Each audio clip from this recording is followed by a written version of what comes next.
Hello বন্ধুরা, আজকে আমি রান্না করব চিংড়ি মাছের মালাইকারি। সো চলো শুরু করা যাক। প্রথমে আমি মশলা করার জন্য পেঁয়াজ, আদা, শুকনো লঙ্কা আর জিরে নিয়েছি। আর নিয়েছি নারকেলটাকে কুড়িয়ে ভালো করে মিক্সিতে মিশিয়ে ওর জলটা বের করে নিয়েছি, নারকেলের দুধটা।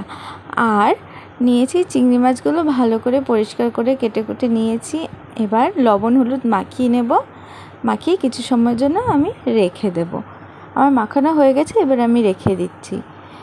এবার আমি কড়াতে চিংড়ি মাছগুলো ভেজে নেব।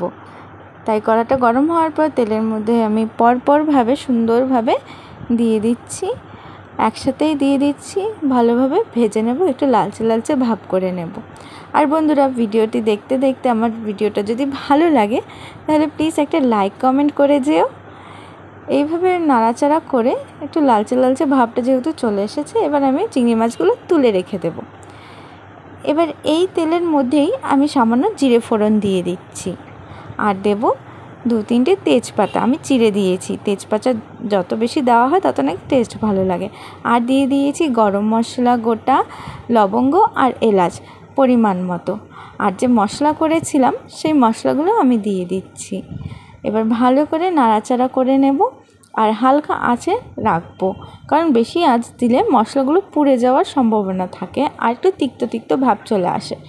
মশলাটা কষতে কষতে এবার আমি সামান্য পরিমাণ কাশ্মীরি লঙ্কার গুঁড়ো দিয়ে দিচ্ছি, যেন কালারটা একটু সুন্দর আসে। আর দিয়ে দিচ্ছি 2 চামচের মতো হলুদ গুঁড়ো। তোমরা যেরকমটা দেবে পরিমাণ মতো, তোমাদের স্বাদ মতো তোমরা হলুদ গুঁড়ো দিয়ে দেবে। আমি এই রকম কালারটা করতে চেয়েছি বলে দিয়ে দিচ্ছি। যত সময় না পর্যন্ত তেলটা ছেড়ে আসছে মশলার থেকে, সেইভাবে মশলাটা কষতে থাকবো। আমার দেখো তেলটা ছেড়ে দিয়েছে, মশলাটা মোটামুটি কষে এসেছে। আর পরিমাণ মতো আমি লবণ দিয়ে দিয়েছি। আর দিয়ে দিচ্ছি নারকেলের দুধটা।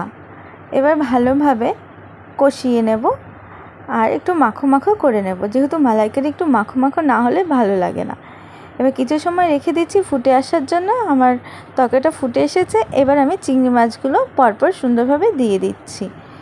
এবার ভালো করে নাড়াচাড়া করে নেব, মাখিয়ে নেব, যেন মশলাগুলো সব চিংড়ি মাছের মধ্যে পৌঁছে যায়। এবার কিছু সময়ের জন্য রেখে দেবো ফুটে আসার জন্য। তরকারিটা ফুটে এসেছে। এবার আমি হালকা ধনে জিরে গুঁড়ো স্বাদ মতো দিয়ে দেব।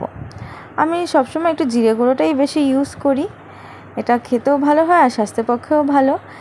আর 1 চামচের মতো আমি চিনি দিয়ে দিচ্ছি, মালাইকারি একটু মিষ্টি মিষ্টি ভাব না হলে ভালো লাগে না।